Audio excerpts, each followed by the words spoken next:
board director here at the club. Our guest today is the Prime Minister Anthony Albanese, fresh from his nationally televised address last night here at the club for his first press club address of the year. Now, it's a little later than usual, but there's been a little more than usual going on.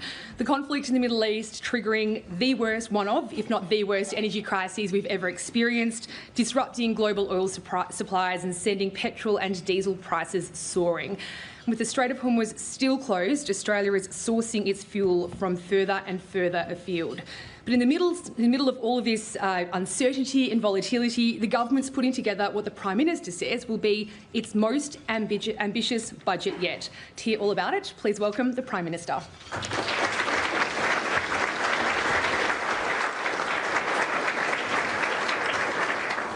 Well, thanks very much, Jane, and I begin by acknowledging the traditional owners of the land on which we meet, and I pay my respect to elders past, present and emerging. I want to acknowledge all my wonderful colleagues who are here with me today, particularly the Deputy Prime Minister, the Treasurer, the Foreign Minister and other ministerial colleagues and members of the caucus, members of the Diplomatic Corps who are here with us today as well, and importantly members of the business community, as well as, of course, as you would expect at the National Press Club, members of the Press Gallery. This is a testing time for our nation. The war in the Middle East has caused the biggest increase in petrol and diesel prices in history. Australia is not an active participant in this war. We did express support for the original objectives, preventing Iran from ever obtaining a nuclear weapon and degrading its capacity to endanger its neighbours. Despite its indiscriminate attacks across the region, Iran's air force is degraded, its navy is degraded, its military industrial base is degraded, and so too is its capacity to launch missiles. That is a good thing. And now those objectives have been realised, it is not clear what more needs to be achieved or what the end point looks like. What is clear is that the longer the war goes on, the more significant the impact on the global economy will be. Not just the price of fuel, but everything that relies upon fuel, literally everything that moves. We started seeing those price spikes the day that the Strait of Hormuz closed, and we will still be dealing with these challenges even after it is open. This war may be on the other side of the world, but it's causing real pain here for farmers, truckies, small businesses and families. Our government understands this and we're acting on it. While we cannot control when this conflict in the Middle East will end, we can determine how we respond here in Australia, and we can decide how we work together to help each other through. We can choose what we build together so we come out of this stronger, more self-reliant and more resilient. And that is what I want to focus on today. The immediate actions we're taking to secure our fuel supply and to shield our economy, the preparations we're undertaking as the situation evolves, and every bit as importantly, the changes we need to make to prepare our economy for the future. We do not need to wait for this global crisis to be over to learn its lessons. We can and we must act now to keep jobs here and create new ones, to strengthen our economic sovereignty, our energy security and our national resilience, to make the most of our resources and make more things here, so that Australia is not always the last link in the global supply chain, that instead we stand on our own 2 feet. We navigate global uncertainty our way, the Australian way, looking after people, holding true to our values of fairness, aspiration and opportunity for all, and holding on to everything that brings us together as Australians and sets us apart from the world, everything that makes this the best country on earth. Now, I understand that when people hear the economic impacts of this moment compared to the pandemic, they flash back to the harsh restrictions of those times. That's why I'm taking every opportunity in the Parliament, at press conferences, on social media, in last night's address and here at the National Press Club, to make it clear to all Australians that while there are significant challenges ahead and common sense changes required, this will not be like COVID. partly because the nature of this global crisis is very different, but also because we've learned from that time, and we are deliberately taking a different approach.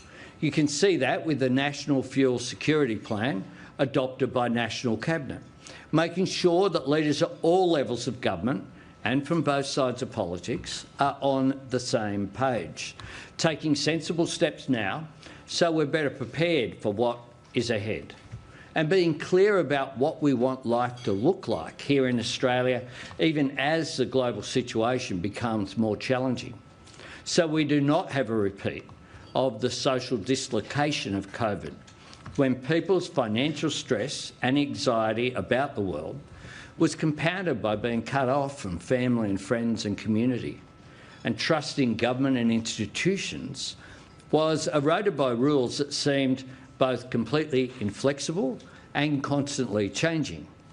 Our focus is keeping Australia moving and keeping Australia open, keeping our schools open, keeping national and local sport going, major events and community festivals vibrant and strong, keeping hospitality and all those industries that rely on people getting together open for business, making sure we can still spend time with our loved ones and friends at Easter, and that we come together as a nation to pay our respects on Anzac Day. Keeping Australia moving means keeping our truckies on the road, our miners and tradies on site, making sure essential workers can be there for the people who count on them, and making sure our farmers and growers and producers can keep getting their food and fibre into supermarkets and onto ships for export. We're encouraging a voluntary, common-sense approach. Take working from home for example. For many families, this is already an essential part of the weekly routine, and where it works for businesses and individuals, it makes sense. We're also encouraging people who can catch public transport but currently choose to drive to make the switch, because that builds our reserves and saves fuel for people who have no choice but to drive. People in areas without reliable public transport, hospital nurses and shift workers commuting at all hours, or tradies who need their ute to do their job. To keep Australia moving, our government has moved quickly. We've cut the fuel excise in half for 3 months, cutting the tax on petrol and diesel by 26 cents per litre. And this morning, importantly, we have reached agreement with the states and territories to deliver a further cut in the fuel tax by returning their GST windfall to Australians. What this means, give the states and territories a clap. This will mean a combined saving of 32 cents on every litre. The Treasurer, Jim Chalmers, has already signed that change into law, because we want this added relief to start showing up at petrol stations straight away. For our truckies, we're cutting the heavy vehicle road user charge to zero.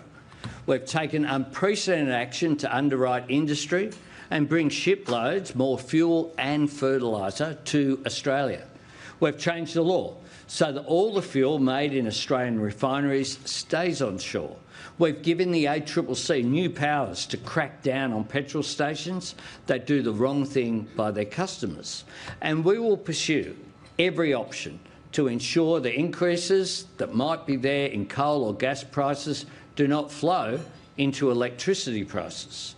Today I announced that under our Economic Resilience Program, we will make available $1 billion in interest-free loans for manufacturing and fuel businesses dealing with the economic costs of this conflict, truckies, freight companies and fuel and fertiliser producers. These firms are not just being affected by this global crisis, they are essential to Australia getting through this crisis as well. So our government will extend their credit to help them and the farmers and producers who rely on these supply chains to weather the storm. This is just another way we're acting to get ahead of issues. No government can promise to eliminate the pressures the global crisis will impose, but we can be a buffer against the worst of it, a shock absorber in a time of global shocks. And we will do everything we can to protect the Australian people from what the world throws at us. Providing stability and security amidst uncertainty does not mean standing still while the world changes around us. It means anticipating and creating change, true to Australian values and in Australia's interests. Because if people feel like the economy isn't working for them, if they're putting in the effort but they're not seeing the reward, if planning for the future feels like a luxury, then government cannot provide stability just by keeping things as they are. There is no security in maintaining a status quo that doesn't work for people. Economic reform that drives growth, boosts productivity, helps tackle inflation and lifts living standards is always necessary. And in times of uncertainty such as this, it is urgent. We all know the mindset that left Australia exposed to this global shock, that said it was okay to cut TAFE and training, to dare manufacturing and industry to go offshore, to put multinational firms ahead of Australian gas users, to close our refineries, store our fuel reserves in Texas and run the national energy grid into the ground. And that Australia could get away with this because there would always be someone else, somewhere else, who would sell us what we needed cheaper than we could make it ourselves. This approach put our nation in this position of vulnerability. It certainly will not take us out of it. And that is why our government is taking a different path, investing in a future made in Australia, creating the National Reconstruction Fund to back manufacturing, making free TAFE permanent and creating new incentives for apprentices, bringing new energy online, cleaner, cheaper power that we generate, store and control for ourselves, positioning Australia as a destination of choice for the new jobs and opportunities of data centres and artificial intelligence, establishing our critical minerals strategic reserve, securing the future of our industrial base, from the steelworks at Whyalla to the Boyne Island smelter at Gladstone, strengthening our defence manufacturing and our security cooperation, restoring Australian leadership in the Pacific and deepening our connections in ASEAN and APEC, investing in the jobs and skills and infrastructure for AUKUS, a landmark security treaty with Indonesia, a new alliance, our first since 1951, with Papua New Guinea, and importantly, diversifying our trade links and economic partnerships too, because making more things in Australia doesn't mean doing less in the world. That's why we've been engaging in our region, stabilising our relationship with China and finding new opportunities for cooperation with India and the United Arab Emirates. The Critical Minerals Agreement I signed at the White House, the Defence Technology Partnership we're expanding with Canada, and of course, our new Defence and Security Partnership and our Free Trade Agreement signed just last week with the European Union, giving Australian farmers and growers and exporters new access to a market of 450 million people. We were investing in Australia's economic resilience well before the conflict in the Middle East began. And for our government, international uncertainty is not an excuse to delay or hold back reform. It is the reason we must press ahead, because we will not generate the same prosperity or create the same opportunities if we continue to rely on an economic model designed in a different time and built for a more predictable world. Nor can we go back to those days. And any party or leader who promises otherwise, anyone who pretends that the solution to housing or jobs or wages or health is to somehow recreate the 1950s or 60s, or whatever time they imagine everything was hunky-dory, is simply not being fair dinkum with the Australian people. Australia will not find our future security in the past or by copying approaches from overseas. We have to invest in it, build it and create it ourselves. We can, we must and we will. Because the global shocks we have hit this decade are not passing storms, they are the extremes of a more volatile economic climate, where economic policy and national security are bound together, and where international supply chains are instruments of economic and strategic competition. Australia can do better than respond to this reality. We can thrive in it by investing in our unique and unbeatable combination of advantages: our traditional resources, our critical minerals and our clean energy, our trade ties and diaspora connections to our region and to the world, our stability, our democracy, our standing as a middle power and trusted partner, the investing power of our superannuation funds, and the skills and capability of our people, from digital technology and advanced manufacturing to agriculture and the care economy. In a world that is less certain, our national strengths are more valuable than they've ever been, but only if we continue to be serious and strategic about building on them. And even as we plan and build for this stronger, more resilient future, our number one priority remains helping people with the cost of living. And that is the balance that we will strike in next month's budget. It is our government's most important budget to date, and it will be our most ambitious. It has to be.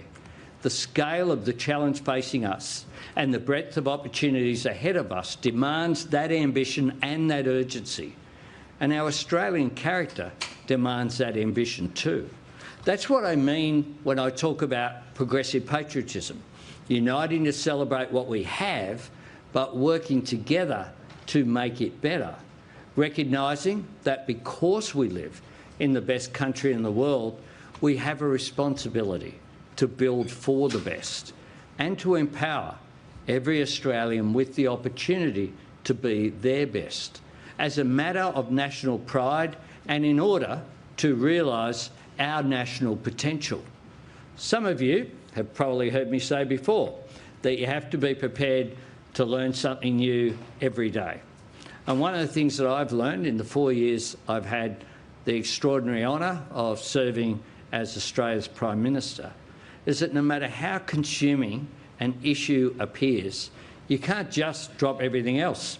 You have to keep up the tempo on other issues. You have to maintain that momentum of delivery. And that's why, in the same week that we cut the fuel excise in half, we delivered on our promise to ban surcharges on credit and debit cards. We backed wage rises for 18, 19 and 20-year-olds who, for the first time, will be paid like the adults that they are. We legislated against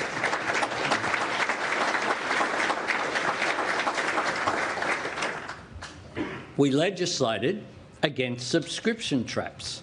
And today I announce we will build on the reforms that we've already delivered to combat gambling harm.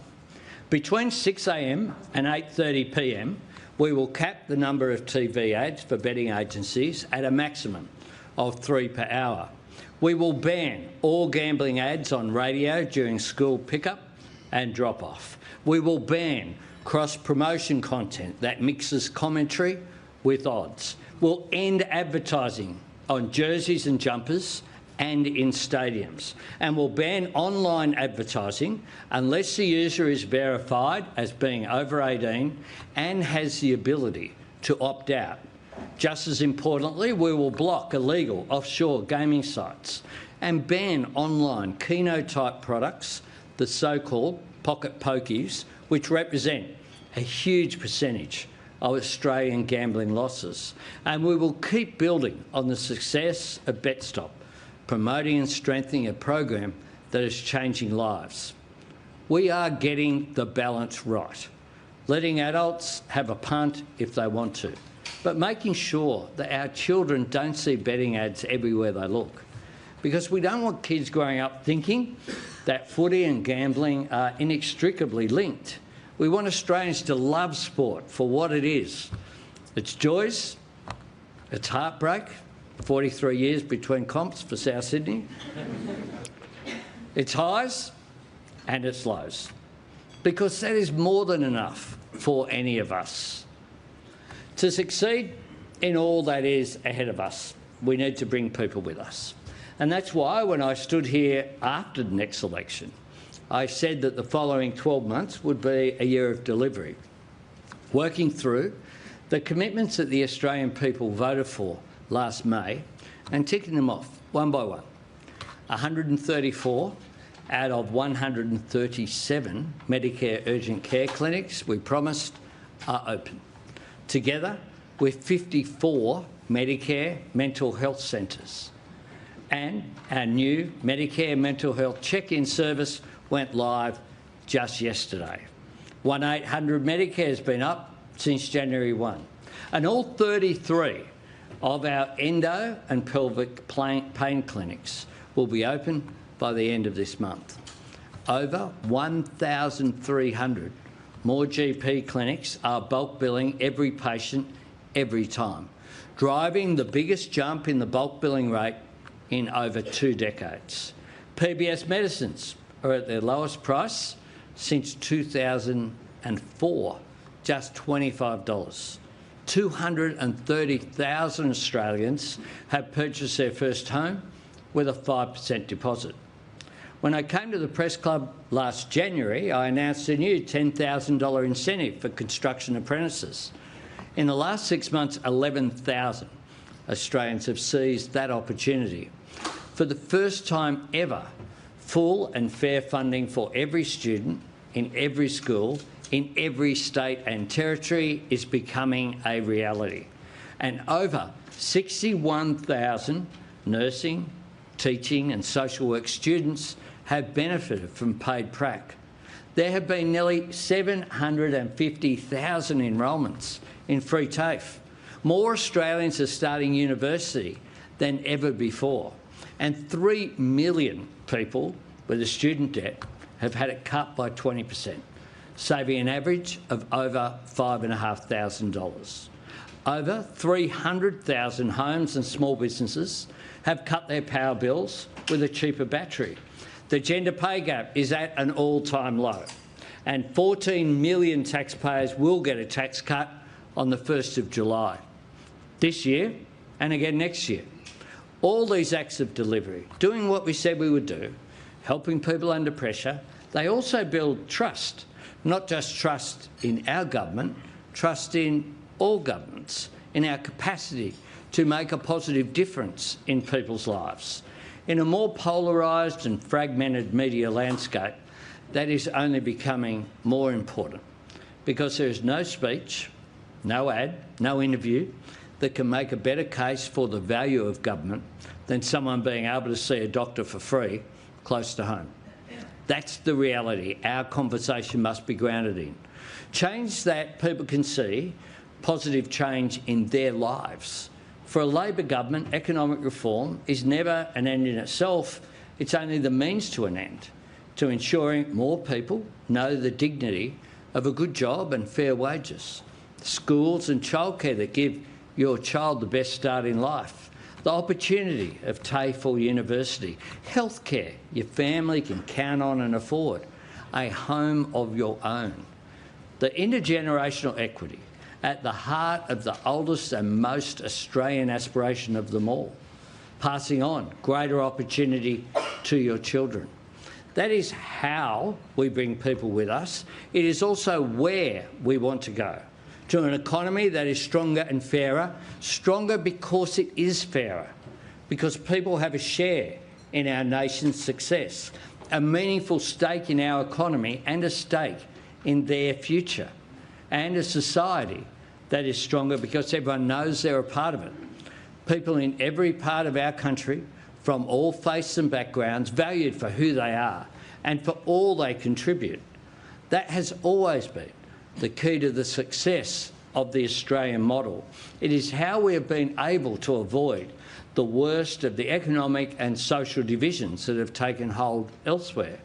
We take pride in that because we know it's not down to luck or distance or natural immunity. It's because of what we've built here for ourselves: a strong minimum wage, universal Medicare, dignity and security in retirement through superannuation, a democracy where nearly every citizen casts a vote, the first place in the world where women could vote in elections and stand for parliament. And just as our national unity is built on respect for each other, it also depends on people knowing the nation respects them, that your effort is worth it, that if you work hard and back yourself, government will have your back. And nowhere is that more important than the great Australian aspiration of home ownership, the foundation on which you can build a better life for yourself and your family.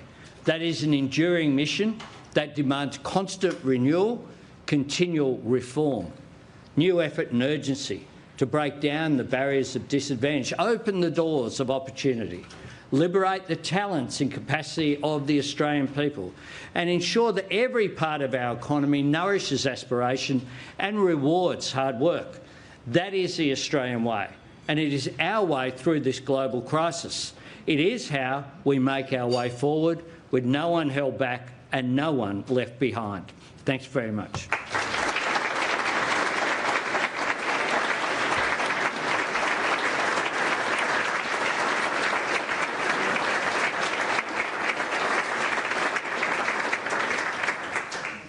Prime Minister, thank you for your address today. It's very detailed and lots of questions will be coming from the journalists here today.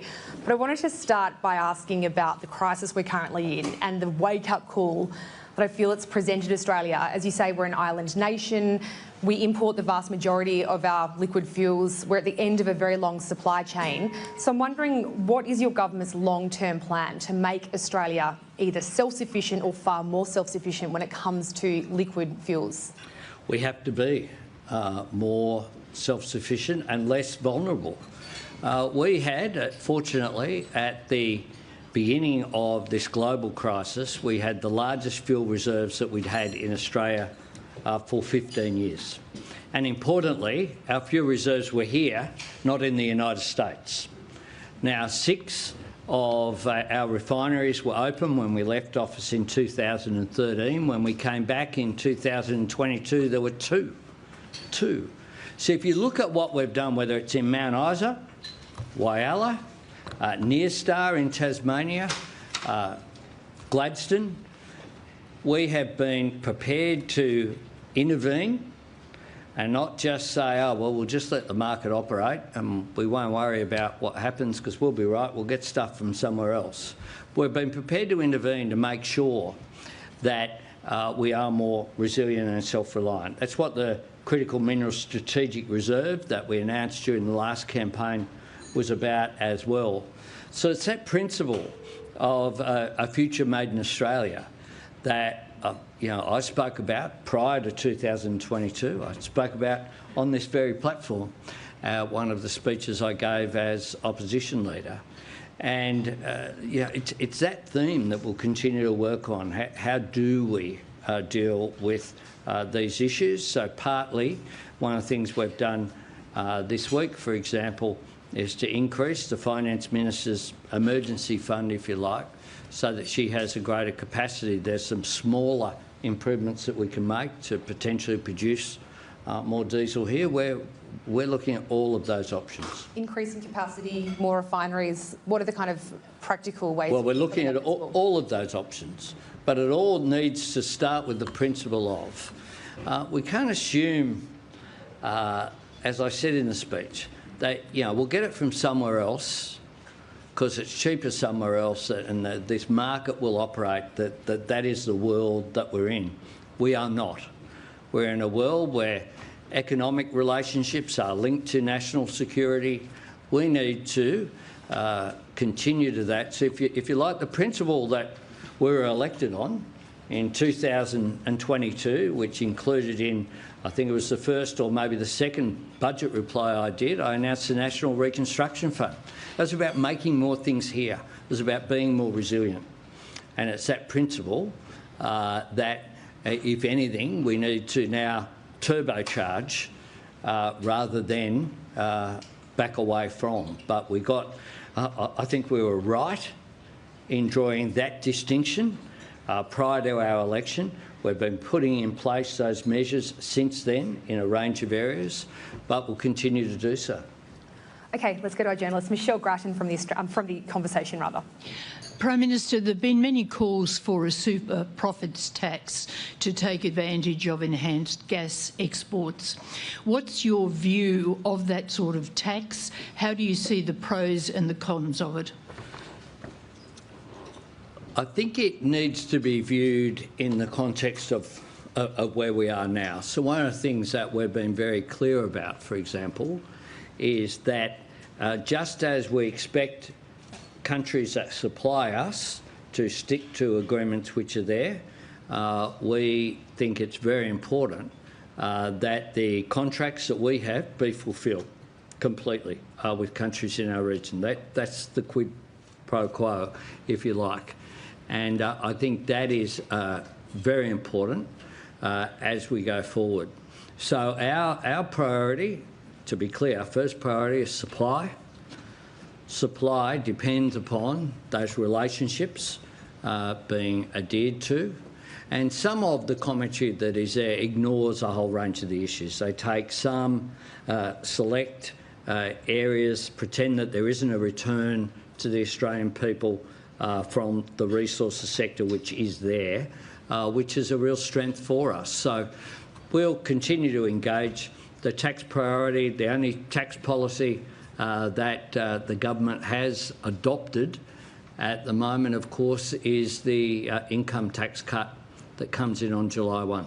Thank you. Our next question is Dom Giannini from AOP. Thank you for your address, Prime Minister. Going back to the gambling announcement, a lot of the recommendations in the Murphy report haven't been addressed yet. A lot of them around harm minimisation, a levy to fund online gambling harm reduction, a duty of care, national regulators, stuff like that. Can you please explain why you haven't addressed those principles in this announcement and whether or how soon you're going to release a full response to the Murphy report? We will be tabling a response to the Murphy report on the first day that Parliament comes back, when it returns. Cabinet adopted these positions today. This is the position that we will take forward in legislation when Parliament resumes. One of the things that people are looking for here is certainty, and the government decides positions, not committees. Government can be informed by committees, but the government determines positions. And one of the things that sporting codes need, dare I say it, here at the National Press Club, TV channels that have broadcasting deals, all of that is tied up with certainty going forward. And what we will do is present a final position that we have. It's informed as well by the key elements going forward. Some of it is about the Murphy report, but the Murphy report isn't when it started and ended. And when we look at gambling as well, one of the things that I've said to some of the advocates, overwhelmingly, more than half of problem gambling is about poker machines. That's not covered by any of this at all. And so we will deal with things appropriately. With regard to a duty of care, we're considering a duty of care when it comes to online that's much broader than just this. So it's that context of reform is what we'll be taking forward. Thank you. Next question is from Phil Curry from the Australian Financial Review. Thanks, Jane. Thanks, PM. Look, just back to Jane's question, PM, on full fuel security. The 2019 election, your predecessor, Bill Shorten, had a policy to restore our fuel stocks to 90 days in accordance with the IEA requirement. The import fuel stocks, it was opposed then by the then government as prohibitively expensive. Is that, when you said to Jane, you know, you're looking at everything, is it your intention to try and return those stocks to 90 days? And do you think people now, experiencing what they're experiencing, may be prepared to say cop a levy at the Bowser when prices return to normal to help fund it? Well, just bear in mind that the 90-day reserve considered by the IEA isn't a reserve for domestic use. It's a reserve, as we've seen at the moment, for a global crisis to be released. So that's why it's there. One of the things about Australia, because of the size of our continent, is that the cost would be around about $20 billion annually. And the other thing is, because fuel can't be just kept, it has to be topped up, then the challenge for us is very different from a smaller country in Europe, for example, that has a larger population. We certainly will consider what we can to increase our fuel security. We've been doing that. That's why at the beginning of this crisis we had the largest reserves in 15 years. So we'll consider all those measures, but in a practical way going forward as well, because you've got to look at opportunity costs as well of what the best method is to increase fuel security. That is certainly what we'll be examining. Without, 2019's a long time ago. We've moved on, and we'll continue to examine what is the best policy to further increase that security. So there's a range of measures, there's biofuels, there's a range of new technologies as well that can add to our security. Cheers. Claire Armstrong from ABC News. Thanks, Prime Minister, for your address. In announcing these gambling reforms, you've pitched it as protecting Australian children. Australian adults lose about $32 billion a year to gambling. It's the highest per capita in the world. One of the measures talked about in the Murphy report is actually a full ban on ads. Something that ACMA has found is that partial bans tend to result in more ads being played when they are allowed. So why are you confident that these partial advertising restrictions that you've announced will actually deliver the protections not just for future generations, but the current one that is losing billions of dollars a year? Well, more ads can't be played. That's the point behind having a restriction. From the average, when we were talking about a couple of years ago, in 2024, for example, were eight. So 3 years is obviously cutting it by more than half.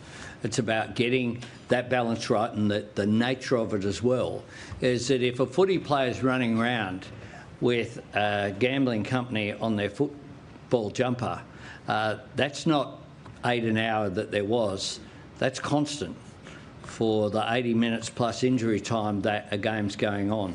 We think we have got the balance right. I think that going forward, this is a significant reform. It's the most, to be clear, is the most significant reform on gambling that has ever been implemented, following previously the most significant reform that gambling had ever had, which was what we did in our first term. Paul Sakal from the Sydney Morning Herald and The Age. Thanks for moderating, Jane. Prime Minister, the President of the US has just spoken as you were getting up. I'm not sure if you've been briefed yet. You can take my question as being nearly verbatim quotes. He says that the US's war and efforts there are nearing completion. He also says a week after raising the prospect of a deal with Iran that might have opened the Straits, he now says it's on allies who need to use the Straits, which obviously we very much do need to. It's on allies to take the lead in terms of opening up the Straits. I wonder what your response is to his comments. Well, with respect, Paul, as much as I trust every journalist in this room, it's a bit hard to comment on President Trump's statement, which was, I think, done in part while I was sitting up here. But my position I've made very clear, which is we do want to see a de-escalation. As I said in my speech, the objectives of that President Trump outlined at the time of him launching the action against Iran have largely been achieved, and we want to see a de-escalation. We want to also see it taken into account the economic costs that this is having right around the world. Happy that he's nearing completion? Is that a welcome sign? I think that's totally consistent with what we are seeing, or what I've said, which is I want to see a de-escalation. Yes. Greg Brown from The Australian.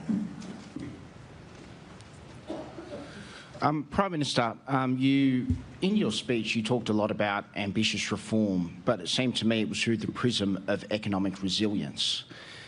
Is that what you're defining the reform in this budget as being about? So is that going to be a bigger focus than, for example, some of the tax reform measures that have been floated? And with taking that into account, do Australians need to get used to a bigger role for government over the coming years compared to the Hawke and Keating era that you say we need to move on from? I fully respect the reforms that the Hawke and Keating government implemented. They led to decades of prosperity here in Australia because they opened up our economy at a time where we had globalisation and global trade and relationships between trading nations which stuck. The WTO, the emergence of the creation of APEC, which was in part an Australian creation, free trade agreements. What we're seeing now is a very different world, and Australia has to respond to that. And when it comes to economic resilience, it means two things. It means not being at the end of supply chains, so the establishment of a Future Made in Australia agenda, but it also means, as my speech said as well, it's about that social licence and social cohesion as well, giving people a stake in the economy. I think that is very much a part of economic resilience as well. Young people feeling like they can get a fair crack. That's why we did the student debt relief. That's why we need to look at issues including whether younger generations think they'll ever get into home ownership. Those issues are all important of economic reform, and we'll examine that intergenerational equity aspect of reform, just as we've done an extraordinary amount of work on gender equity, whether it be the largest women's health program that Australia has ever seen by a big margin. You know, can you imagine the other mob coming up with, or even thinking, or even getting on the agenda, endo and pelvic pain clinics? Like, it just wouldn't have happened. And so the whole range of things that we have done, I mean, I found it remarkable that there had been no new contraceptives put on the PBS for 30 years. You know, if there's a bunch of blokes sitting around the cabinet room, maybe that's what happens. But it doesn't happen in a government that has a majority of women around the cabinet room and a majority of women in our caucus. But given the world has changed, as you said, economists are calling for government spending to be pulled back to make more room for the private sector. Do you think this is actually inconsistent with what you view as the geostrategic reality, and that government spending will need to be expanded to make some of these investments? Not at all. You've done well there to sneak in an extra one, but congratulations on that, Greg. Not at all. We'll continue to look for sensible savings. We've had $114 billion, I think the figure is, of savings so far. We've saved massive amounts in terms of where debt would have been and where it was projected to be. We produced 2 budget surpluses and lower deficits than they anticipated when they handed down their budget in March 2022. We'll continue to have savings in this budget, as much as there are only 2 sorts of people in my cabinet: those who are on the ERC and those who are glad they're not, because they have more time. Okay, our next question is Andrew Probyn from the Nine Network. Prime Minister, Donald Trump in recent days and weeks has abused his oldest allies. He started a war without consulting those allies, and he's used military assets that have Australians serving on them, including nuclear submarines. What work needs to be done to rescue the social licence for the $350 billion AUKUS pact? The US alliance is our most important. That remains the case, and we've relied upon it. 1951 was when it was formalised, but the truth is it was really formalised in World War II by John Curtin, when he said Australia looks to America. And ever since then, they're our most important military partner. The AUKUS relationship makes sense for us. If you look at what we are doing, whether it be the nuclear-powered submarines that we'll be building at Osborne in South Australia, whether you look at the work, job creation and flow-on benefit for high-value manufacturing in Western Australia in particular, but also the reports today of my friend, the Defence Minister, working with his German counterpart when he was here, going to look at,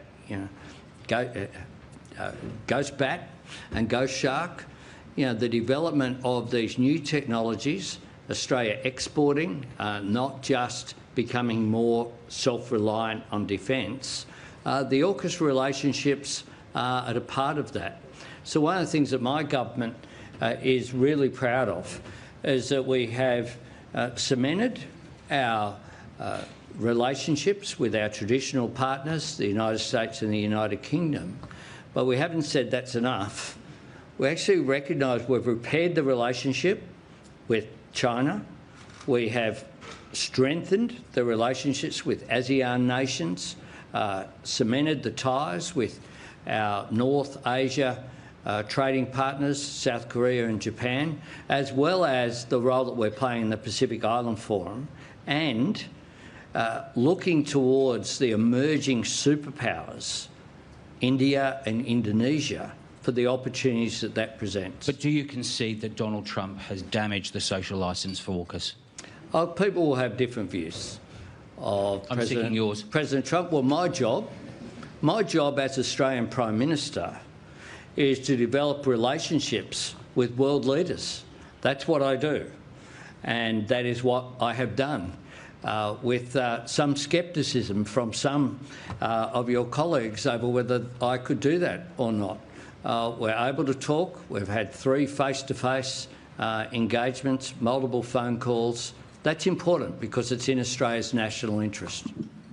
Trudy McIntosh from Sky News. Prime Minister, to continue the theme of President Trump, you said at the start of your address here it's not clear what more needs to be achieved when it comes to Iran. So to be clear, is your message that you want this war to end now, or can you live with the 2 to 3 week timeframe that the President has laid out?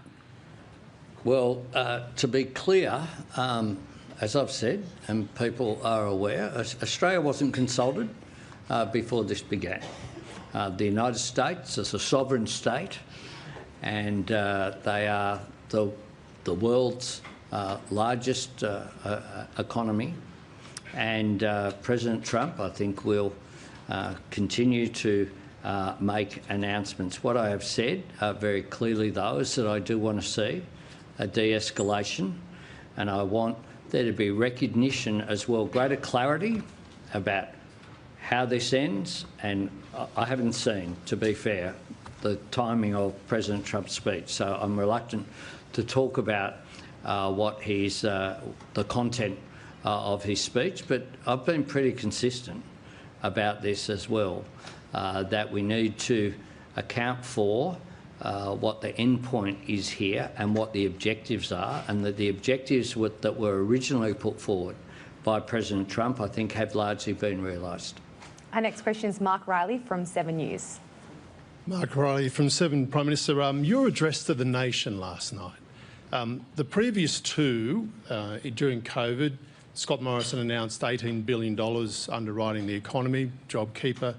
In the global financial crisis, Kevin Rudd announced about $10 billion, including stimulus checks to families to underwrite the economy. People have forgotten one. The previous address to the nation was after Her Majesty Queen Elizabeth died, and I gave it. There we are. In your second address to the nation last night, Prime Minister,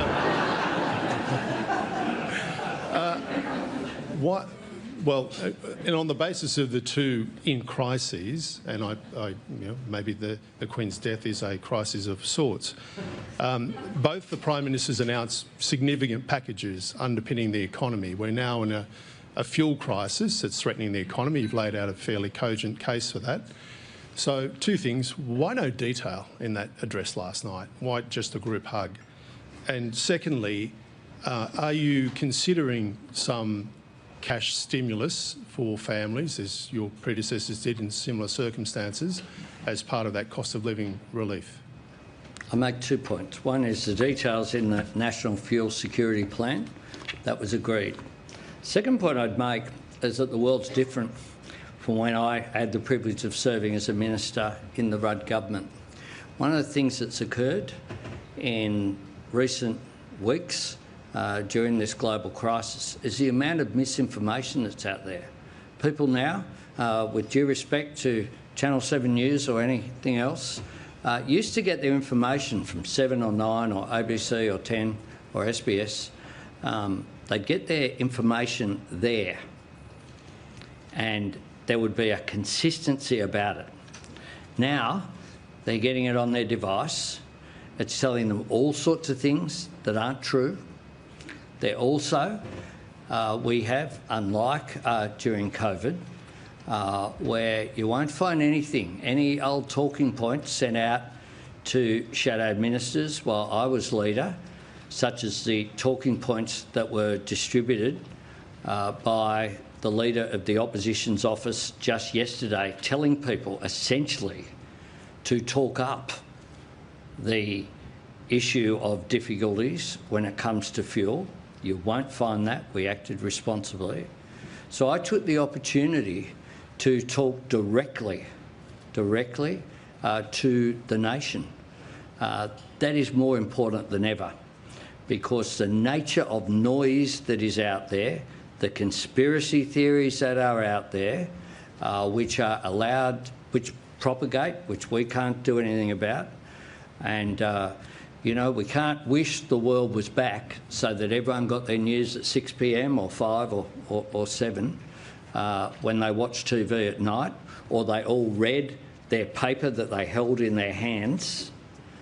And because of that, it is now more important than ever that people take every opportunity. I mean, this week we've had more than, I think, 24 questions yesterday, and we've had more questions in the last fortnight. I've allowed or encouraged question time to go for as long as possible. I've held full-scale press conferences Friday, Saturday, Monday, over and over. I'm here at the National Press Club on Holy Thursday. You know, I'm taking every opportunity to try to put out facts about where we're at and to show people that we do have a plan. There's no need for people to go and fill up jerry cans and put them on the back of utes and go off and do that as well. And that's why directly talking to people is an important opportunity, and I think was worth 3 minutes and 17 seconds to do so. I'm sorry, and the stimulus payments? Well, we'll have a budget in May. We'll have a budget. It's 5 weeks away. We're working through all of those issues, but I'll tell you what a stimulus payment is. It's a tax cut that's coming in July. It's the difference that we've made in terms of fuel security of 32 cents off every litre. It's the difference that we're making as well in the heavy vehicle road user charge that will have a downward pressure on everything that is on those heavy vehicles as well. So we will always look at cost of living measures, a range of which have kicked in this year, including the ones that I outlined in the speech. But the May budget, of course, is an opportunity as well for us to outline savings, investments and a way forward. Ellen Ransley from the Courier Mail. Thanks, PM. Just to follow up on Rals's question, I just wanted to refer you to a comment that was left under your video on Facebook last night that has about 2,700 That's always, likes. always a mistake. Never read the comments. I think this one taps into the national mood, if you'll allow me. Hello, Prime Minister. Please reserve addresses to the nation for things of importance, such as a declaration of war, an announcement of a pandemic or lockdowns, or something of national significance. Reassurance for the public can be done as a social media campaign or press conference. Being told hours in advance that our national leader is going to address us on our television set at an predetermined time slot can cause a lot of anxiety for people thinking that it's going to be something dire. For 8 hours yesterday, we heard people were going out to the Bowser, fearing fuel rationing, preparing to work from home. There was a lot of anxiety in the community in that 8-hour window. Do you accept that in trying to quell fears and calm people down, it did inadvertently cause some panic? I spoke to your editor, as I spoke to every editor yesterday afternoon.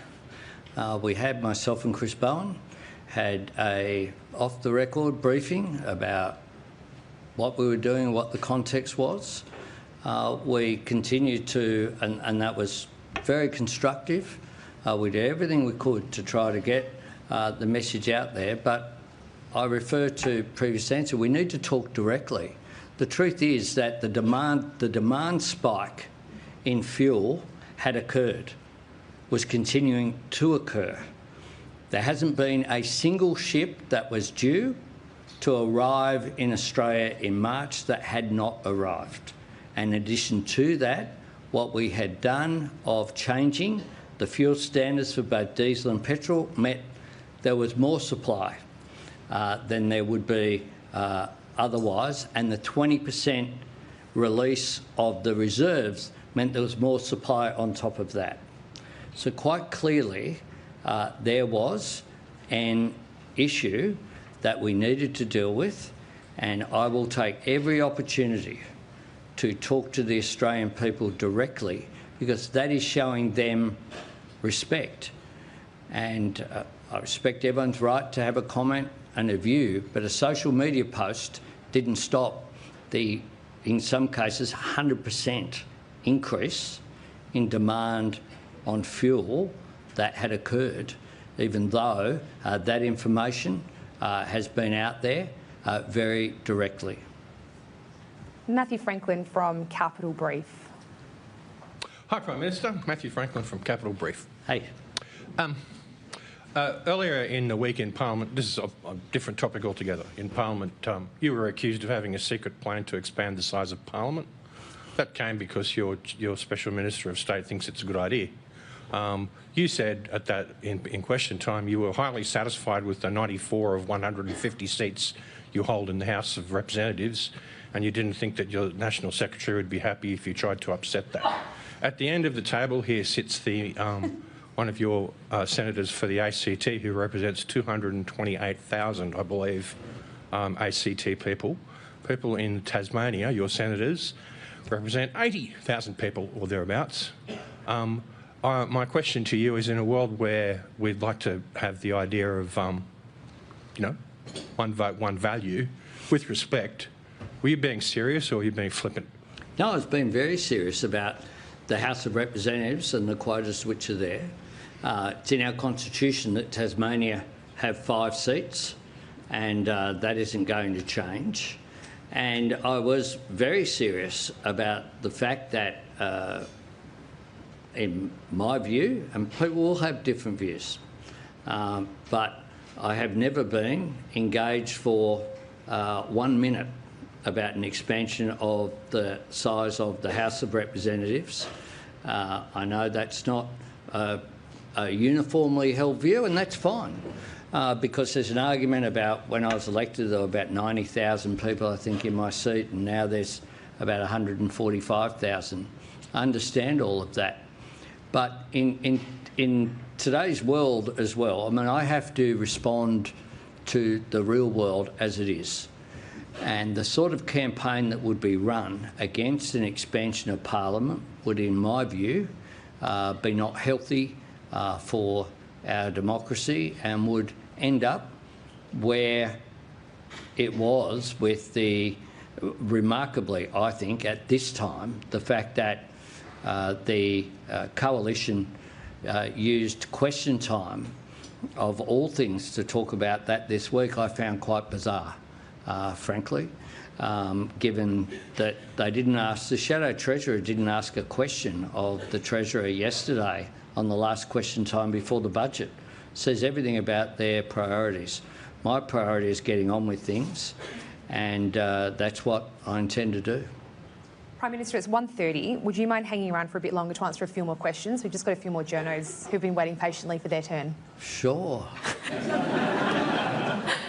And the next is Anna Henderson from SBS. Very lucky. Thank you for taking the time to take our questions. I think there are a few more hoping for the same treatment. Prime Minister, we took to the streets this morning and one construction worker said he thought your address to the nation last night was a load of rubbish. He said that there was nothing in it, but that's because he's worried about his job. It's one of those sectors which is at the front lines of what could unfold over the coming months. It's the sector with 1.3 million Australians working in it. Every cost has gone up, from piping to plastic to petrol, and most builders are on fixed contracts. So how are they going to sustain their workforce over the coming months? The question I have is, will the industry get under stage 4 of the National Fuel Plan a priority for fuel supply? Do you see that as necessary? And what do you say to people in that particular industry who are now wondering if they'll have a job to come back to after Easter? Well, construction industry is important. And one of the issues that we've been dealing with in the meetings in rooms I sit around is PVC piping, for example. That's so important. Look, we'll continue to do what we can to engage, but part of what last night was about as well was saying we recognise there are challenges there. This is not something that we asked for, but something that we are dealing with practically, going through not just issue of fuel, but fertiliser, PVC pipe, all of these things that go into. So, you know, we are doing and will do the best that we can to work through those issues, but there are real pressures as well, and we wanted to acknowledge that. You know, there is a war on the other side of the world, but it is having an impact here. And it's having an impact here that won't disappear if President Trump had have announced during this lunchtime address that it was over. The tail of it will continue for some time. Our job is to minimise the impacts which are there, and that's something that we'll continue to do. And will they get that stage 4 critical sector reassurance? We are way away from stage 4. We're at stage 2. And our objective is to continue to work to stay at stage 2. What we've done through the National Cabinet, though, is to foreshadow and to do that very deliberately, to say we are thinking through what are the contingencies, if you like. How long could this last? You know, is it possible that if someone here knows exactly the date when it will end, please ask it in a question, and you'll you know, do something that Australia wants to see, I think. But the truth is we're living in uncertain circumstances. That's just the truth. And to pretend otherwise is not real. What our job is to deal with it as best as possible, understand that people are anxious about that. They're anxious if you turn up to a petrol station, there's not petrol there, but you're also anxious if some of the supplies, as part of that supply chain that you're involved with, if you're uncertain if they're going to be there months ahead. But that's why we have put forward the 4 levels. We would only go from 2 to 3 first through a National Cabinet process. We're working, and as well the fuel supply coordinators working through all of those other issues as well with states and territories about supply of things that are critical. Thank you. Chloe Burris from Network 10. Thank you, Prime Minister. Chloe Burris from Network 10. I'd actually like to just follow up on your answer to Anna's questions. You say, obviously, there are a lot of uncertainties, but I think the public was looking to your national address last night for some clarity. So when you talk about the challenges ahead, can you be a bit more specific about what that is, how bad it could be, and what that looks like for the average Australian family or worker? Well, what I don't want to do is to pretend that there are absolute certainties going forward. I'm not going to do that because that's just not real. Because we don't know how long this will go for. We don't know when it will end, and therefore the consequences of this are connected with that. What we can do is to say where we are now, to encourage voluntary measures, which is what we're doing, encouraging people to take what they need, to keep the economy moving, to make it very clear that we're not in a position of saying this is like COVID, which is one of the things that has been around over recent weeks. I can assure you that people want to look at comments on my social media. I'm sure you can find comments there because we've got emails saying, are we going to have lockdowns? Are we going to be able to see people at Easter? People, because they've gone through in this country the global financial crisis, then they've gone through COVID. Now this is an issue. That uncertainty is there. All we can do is to provide reassurance of where we are now, but also to make it clear that we have plans to adjust any mechanisms if things do deteriorate, as the plan says. Level 3 is ongoing supply disruptions. If that occurs, it hasn't occurred to this point in time. Okay, there's in terms of the amount of supply which is there, but what there has been because of the spike in demand is that some people have been doing it really tough. It is going to be a tough Easter. Do you think it'll still be a tough Christmas by the end of the year? We will come through this. We will come through this, and my job is to provide appropriate reassurance, which is what we are doing. The governments are working together. There were reports, for example, that the states and territories hadn't agreed to the GST to further reduce fuel costs. Those reports have been proven to be not correct. How? Because we're able to work with different state and territory governments across the political spectrum to achieve an outcome that is in the national interest. We'll continue to do that each and every day. On that note, please join me in thanking the Prime Minister for his press conference today.